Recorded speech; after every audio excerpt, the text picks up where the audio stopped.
Farm MLB DFS podcast with hosts Jon Impemba and James Grande. What is going on, everybody? Jon Impemba here with James Grande. Welcome to the Better Baseball MLB DFS Playbook podcast. Here, giving you our first look at Monday's 12-game main slate. James, 12 games on a Monday feels like the most we've had in a little bit. Usually our larger slates we see on like Tuesdays and Fridays, but pretty full slate here to kick off the week. Yeah, definitely a full slate. Full slate that has, drum roll please, John, Atlanta Braves in Coors Field. It is going to be an interesting slate. There's a lot of playoff matchups too. If you look around, Arizona, LA, Los Angeles Dodgers, Cincinnati, San Francisco jockeying for playoff position, Milwaukee, Chicago. There's like Houston, Boston continuing their series. There's a lot of important games around Major League Baseball as we head down the stretch of the year. A lot of teams now really just, kiss their seasons goodbye. A lot of teams hoping to sneak into the playoffs. So it's going to be an interesting 12-game slate here on Monday. Yeah, 100%. Obviously, if we go look at some Vegas totals here, the Atlanta Braves Coors game is going to be a one where do you think we see a Braves team implied run total? 7. Do we think that they get 7? I mean, we've seen like over 6 before. Yep. It's the best offense in baseball is going to like they're getting to 7, right? Yep, they're getting to 7. I mean, they've been 6 against like good pitchers. Right. They're just that good. So it's Austin Gomber taking the mound too. Oh my God, James! We finally hit the threshold with Acuna. Wait, he's 7K? He's 7K. Oh, he's also no longer the odds favorite to win the National League MVP. I saw that Mookie has surged. Surged forward here, which is kind of wild because like 2 weeks ago, odds are so big into Acuna's favor that DraftKings is actually offering you Ronald Acuna or the field at plus 400. So you could have taken anybody else but Ronald Acuna at plus 400 2 weeks ago. And now, because Mookie Betts continues to just... Dude, it's insane. It's insane. He is just unbelievable right now. Yep. But, I mean, we have never seen a positional player at 7K. 7K. Nope. This is James Harden at 15K when he was on the Rockets with nobody else. Mm-hmm. That's wild. That is... I mean... I immediately went to outfield once I realized like the thought connected itself. I'm like the Braves, of course. If there was ever a time for 7K Acuna, it's here, and here we are. And Olsen's 6'9". I don't know if you saw that. Olsen is 6'9". He's 100 off of. So just starting your lineup there is $14,000. Like, good luck making a viable stack. We should end the show with that, though. We should end the show trying to make a viable Brave stack because I don't know if it can be done. I'm not entirely sure. I mean, I'll say this, and we'll just jump into pitching now. I don't know if I find myself spending up for any of these starters on this slate. Sure. Gossman's at home against Washington. I get is an appealing matchup. Like in theory, because Gossman is an elite pitcher with great strikeout potential, but he hasn't been perfect this year. He certainly had games where he's been knocked around, and who's been one of the more frustrating teams in baseball to pitch against. So usually it's been the Washington Nationals. Snell's getting St. Louis. That team is kind of waking up a little bit against left-handed pitching. Goldschmidt's getting hot. I think I saw Arenado leave. He did. Today's game though, so maybe that's something to watch. He played Sunday. So maybe it was Saturday's game. Arenado missed. He didn't play. He did not play Saturday. He left Friday's game that you saw. Tyler O'Neill was scratched on Sunday. Okay, maybe that's what I'm thinking of then as well. So I mean, like Blake Snell's been fine, but 10-8, it's Gallen against the Dodgers, hard pass. He's been great, but yeah, it's a tough spot. Yeah, I mean, no one's going to pitch him. I guess you'll get a super contrarian play at 10-5. Abbott against the Giants, like what version of Abbott shows up? We know the Giants have had their struggles against lefties this year. Right. $9,800 for him. Like maybe Sale against Houston. No. Maeda against the Guardians. I could be tempted. Yep. Could certainly be tempted there. 9,200 is not too bad. You have Bobby Miller here against the Diamondbacks. Who have woken up in a big way lately. Right. Christian Javier sucks at 85. Bryce Elder is in Coors. John Gray against the Mets, maybe? Like back to getting shelled. Honestly, the highest owned pitcher on the slate is probably Brian Wu, despite only throwing 65 pitches. And he threw 40 pitches, 65 pitches the other day. So yeah, this is where I'm at. Like I looked at this pitching group here, and I was like, Abbott, Maeda.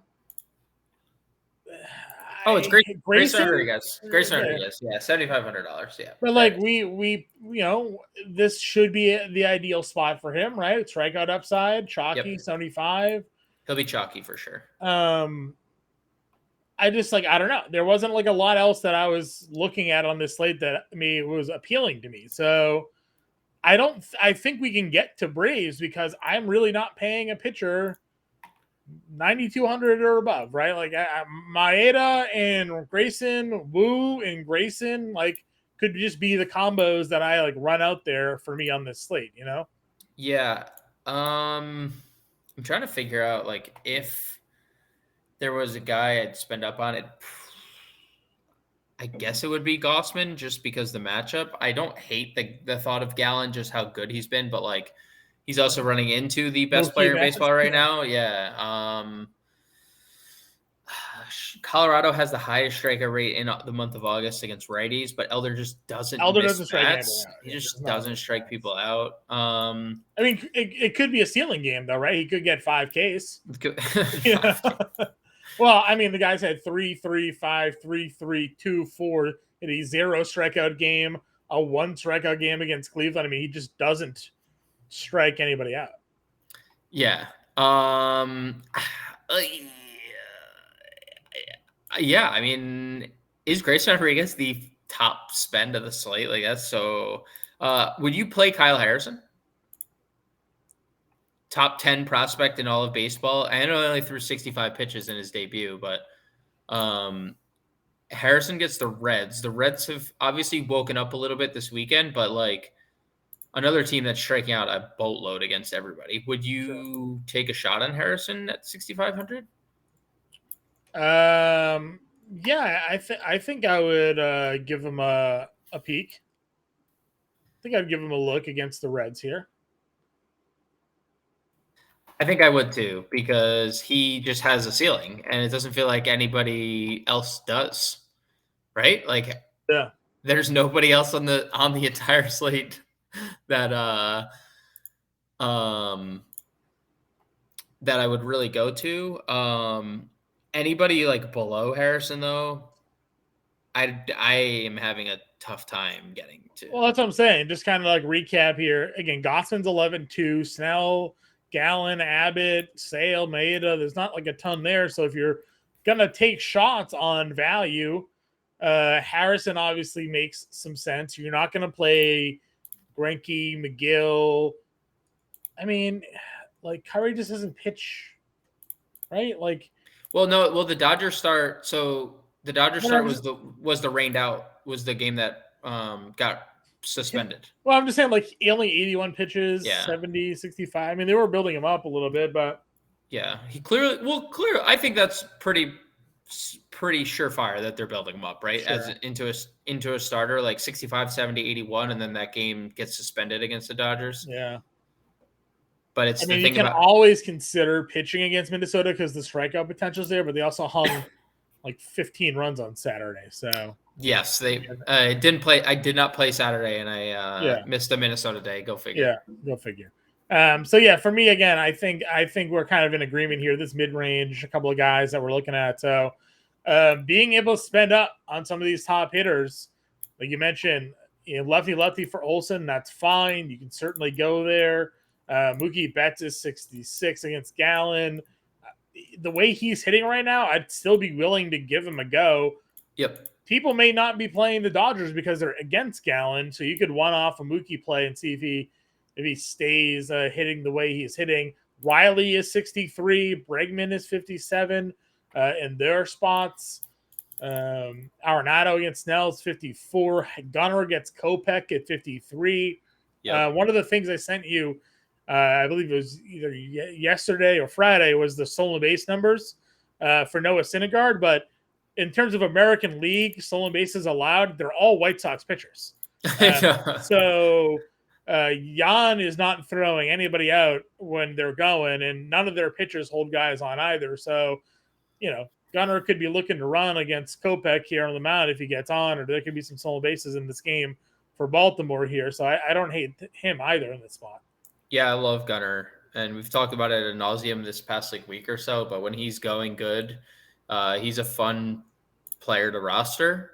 Just given how streaky he can be, and with how well he's going right now, there's definitely serious ceiling. And we'll talk about some outfielders for Baltimore too that definitely run. A couple that have run more lately as well. But I gravitated, John, to some San Diego infielders with Waino on the mound. Sure. Machado 53. We've seen a little power surge out of him lately. Ha-Seong Kim. I know he's struggling a little bit, but we know Ha-Seong Kim has big games in the bag. I know it's a righty on the mound, but they're still leading him off. And then Bogarts. Bogarts hasn't been great this year, at least since the start of. He was really good at the beginning of the year, and then it's kind of cooled off. Home runs in 2 of his last 3. I would play any of those infielders going up against Wainwright here. Sure. Would you play Arcia? He's at 46 now. Yeah, I mean, look, he's great against lefties. Great. Has he been great lately? No, he hasn't. But he's been fantastic against lefties from the start of the year. So I would never, ever not play Arcia against a lefty, let alone a lefty in Coors. We're talking about double whammy, right? Sure. We're getting as good of a matchup as it gets here. Yep, I agree with you there.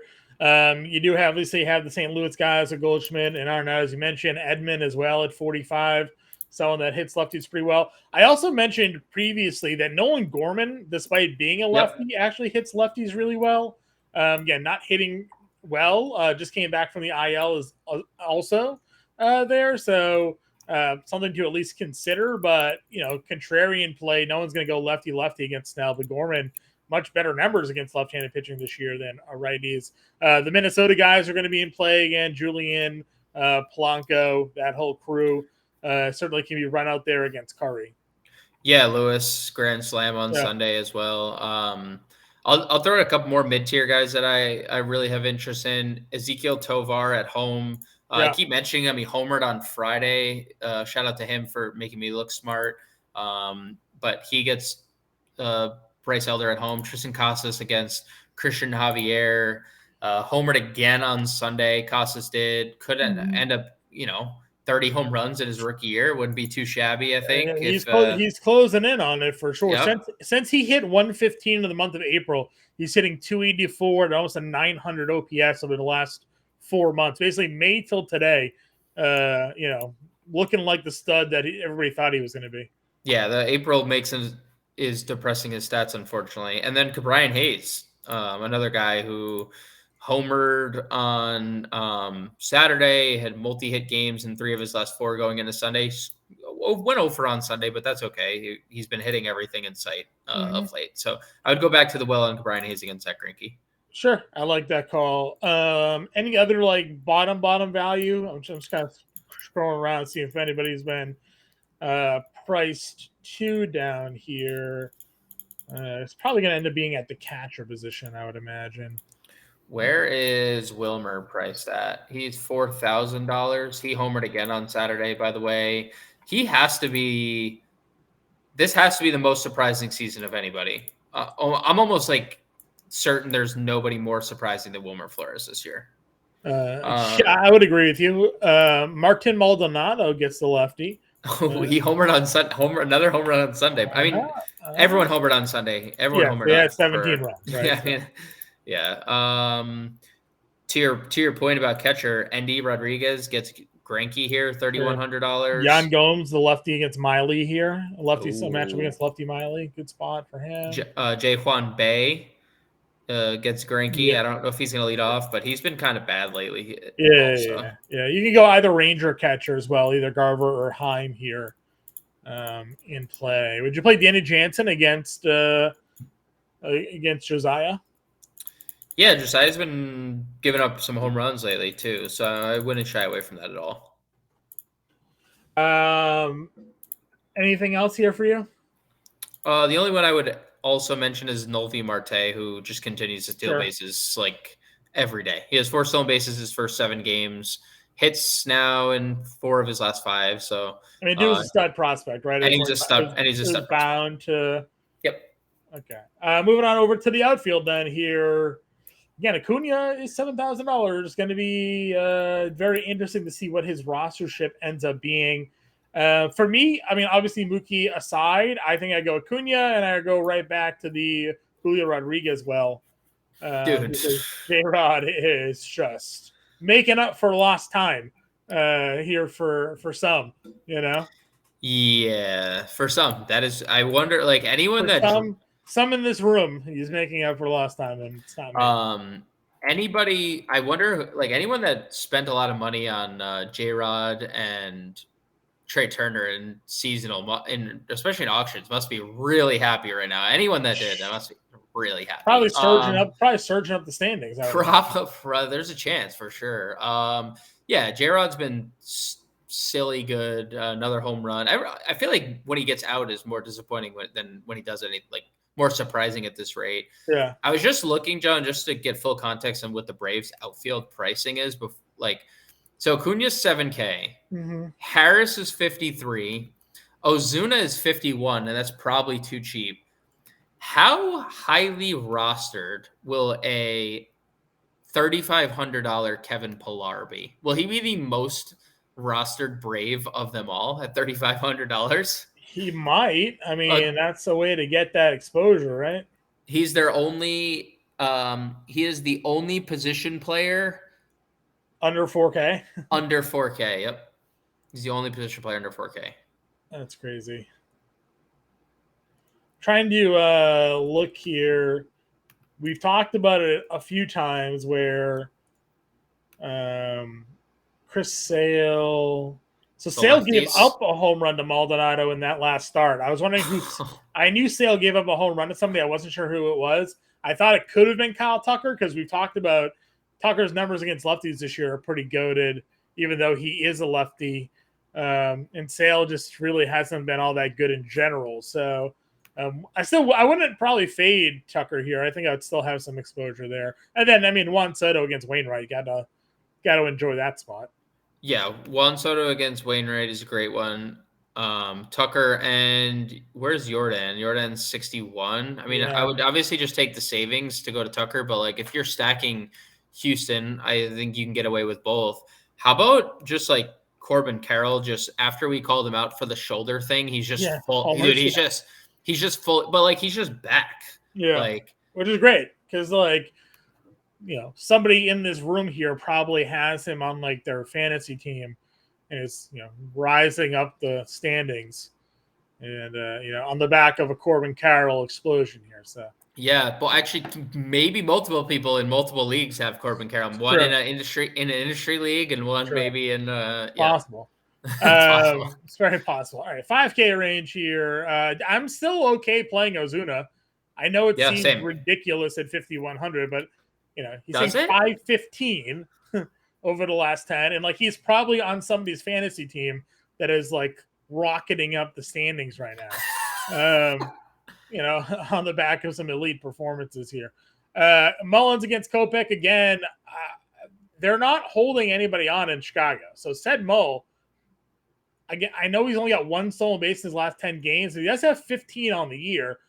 This could be a multi-stolen base game for him if he finds his way onto the base paths here. So I do have a little interest there. There's maybe no hotter hitter right now than Adam Duvall. Got 5 homers in his last 7 games. He's been insane. Yeah. This is how he started the year before the injury. This is exactly how he started the year, and then the injury happened, and it took him a little while to get back to it. Yeah, I'm with you there. Javier obviously trash. You have Chas McCormick here at $4,800. Didn't Duvall hit 40 home runs in a year? I know he has a couple 30 home run seasons. He might have had a 40 home run season. I'll see what his high was. I think it was that Braves year, right? I thought it was the Cincinnati. I thought it was a Cincinnati year. Just I will tell you right now. He hit 38 in 2021. It was a Atlanta split season with Cincinnati, maybe, or was that what year was his 2021?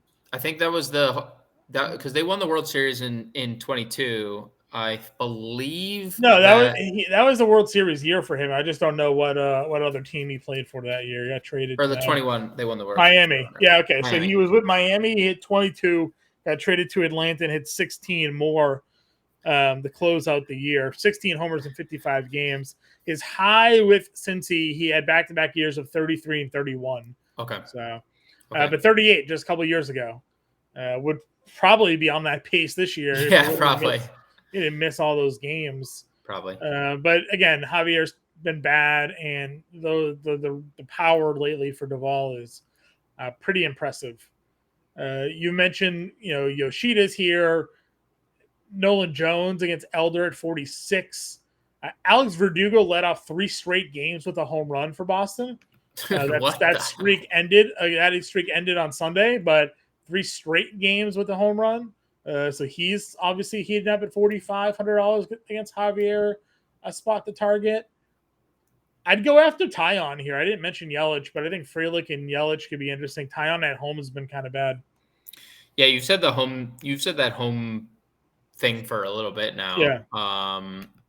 Tyon had been pitching really well before that last start, and he got a little lit up. So yeah, I could get back to that. I'd go to the Tyon, or attack Tyon rather. Sure. Charlie Blackmon, 4,500, could probably get there. Teoscar's been hitting everybody. Dude, another guy. Yeah. I mean, this is why Seattle's tied for first. They're literally, I don't know, depending on their Sunday result, I don't know if they end up winning that game. They had a lead, but they were tied for first going into Sunday's game. I mean, we mentioned J-Rod. Teoscar's hitting 340. Kyle Raleigh's hitting 370 with 5 homers. Did we say Josh Rojas' name at all here? No, but Josh Rojas is also. Josh Rojas is hitting 366 with 1,000 OPS, 3 homers, and 3 stolen bases in his last 10. I mean, the Seattle offense, everybody is clicking here. Yep. So Teoscar is pretty cheap, actually, where he's at. I think, did Marlowe homer today, too? Let's see. Marlowe, yeah, he homered today. One hit, one at bat. Penn-Shooty. Yesterday he homered. So yeah, just power everywhere. I do like MJ Melendez. We talk lefties against Oviedo a lot. Melendez is 34. Sure. Pilar will obviously be the chalk of that group here. You have Seiya against a lefty and Wade Miley. Seiya's been amazing. Yeah. I wrote him up in the value vault on Sunday, and he was just like, yeah, let me just have another 2-hit game with 2 walks and 20 fantasy points. He's been incredible lately. Yeah. Yeah, 3 straight 2-hit games. He's crazy. I think 450 over his last 10 games or so. Yeah. Kepler, another guy just on fire, 371, 1149. Like you can play the Acuna Olsen because there's just so many hot hitters down here in the value range. I think it's doable. We're not spending all the way up at pitching, and there's plenty of value to get there. Mentioned Weiler Abreu. If he finds his way into the lineup, which he certainly could here again, he had a really good season, made his debut against Houston last week, had 2 games, had the 4-hit game with the homer, obviously to close it out. Weiler Abreu's $2,900 here, so a lot of good value on this slate. Anybody else for you? Alec Thomas, he's still hitting 300 over his last 10 games. He's 2,600. Sure. He's been pretty good. I'll just give Michael Taylor a shout because Michael Taylor's hitting so many home runs lately. Not that I think that I know it's been mostly against lefties, but 2,400 for Michael Taylor. He has 4 home runs in his last 6 games, hits in 7 of his last 8 overall. Surprise, surprise. Michael Taylor suddenly with 19 home runs and 12 stolen bases on the year, just out of the cloud. So I don't dislike $2,400 for Michael Taylor at all. Sure. I agree with you 100% there. All right, let's build a line here, man. I think we agreed we want Grayson in this lineup. Yep. And then were we going Maeda? Were we going Woo? What did we want to touch here? I don't know. I really don't know. I feel like Maeda feels pretty safe. I do too, but do you think I have the 4 plugged. So if we started Maeda, Grayson, Olsen, Acuna, we have $3,200 to play for the rest of our lineup. If that's how we What if we did Riley over Olsen? Save a couple of $100. Which is fine because Riley's been such a lefty masher to begin with. Mm-hmm. Probably do you think we have to play Kevin Pillar in that equation? Or no? Probably, because he's 35. We don't even have a 35. What's our punt catcher here? Do we just play Maldonado? Do we give it a go? Give it a whirl? If not, Gabe Moreno's there against Bobby Miller. Dude, I was so mad when they didn't play Moreno the other day after he went scorching earth hot for the last 2 weeks. We could punt Maldonado. Again, he's a cheap home run against lefties. We've said that all year, right? It's literally been a thing for him. If you get to a 0, it's probably okay because we need to figure out the money. So, eek, this is Mason Wynn at shortstop value. If we did play Woo, we'd have 3,800 essentially a player. By the way, just for context, if that's how we want it to go. Sure. Listen, I like Woo. Woo look good, dude. They just pulled him because of pitch count. So I'm okay going there. Like you said, 38, a little bit better. Shortstop. Do you still want to just give Wynn a go, or do you think he just gets knocked out by Well, I was thinking we could at least punt with we could punt with Jaywan Bay or Michael Massey. Both guys hit their have a good have the split advantage here. Yeah, I like Bay. I think he's trash. 4,100 for first, short, and outfielder.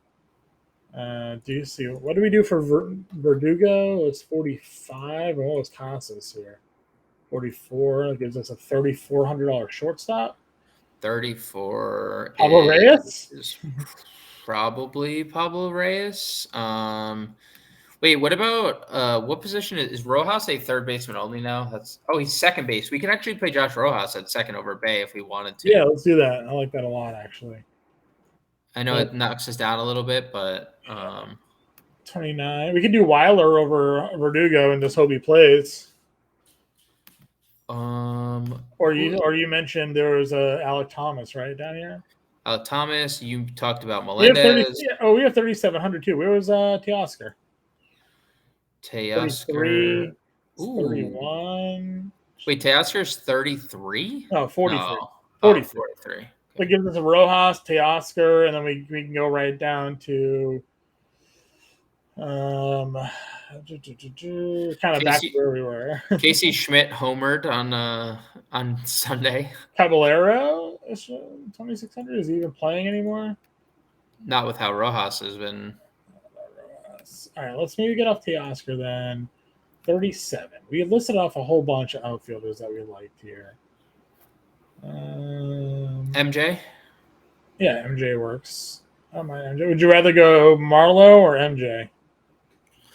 Or just Seiya at 36? Yeah, let's do Seiya. And then we have 3,800 for a short. Yeah, 38 for a short. Still probably Pablo Reyes here, right? Still probably Pablo Reyes, yep. Unless we think Mateo can find a way to get on against Kopech. I don't even know if he can. I'm not either. I'm not too sold on that. All right. Well, that's an example lineup that we got built for everybody here. Grayson Rodriguez, Woo, Maldonado, Casas, Rojas, Riley, Reyes, Acuna, Pilar, and Seiya Suzuki here trying to get us that exposure to Coors Field with the $7,000 Ronald Acuna. James and I will be back live 5 o'clock Eastern. We'll catch you later, guys.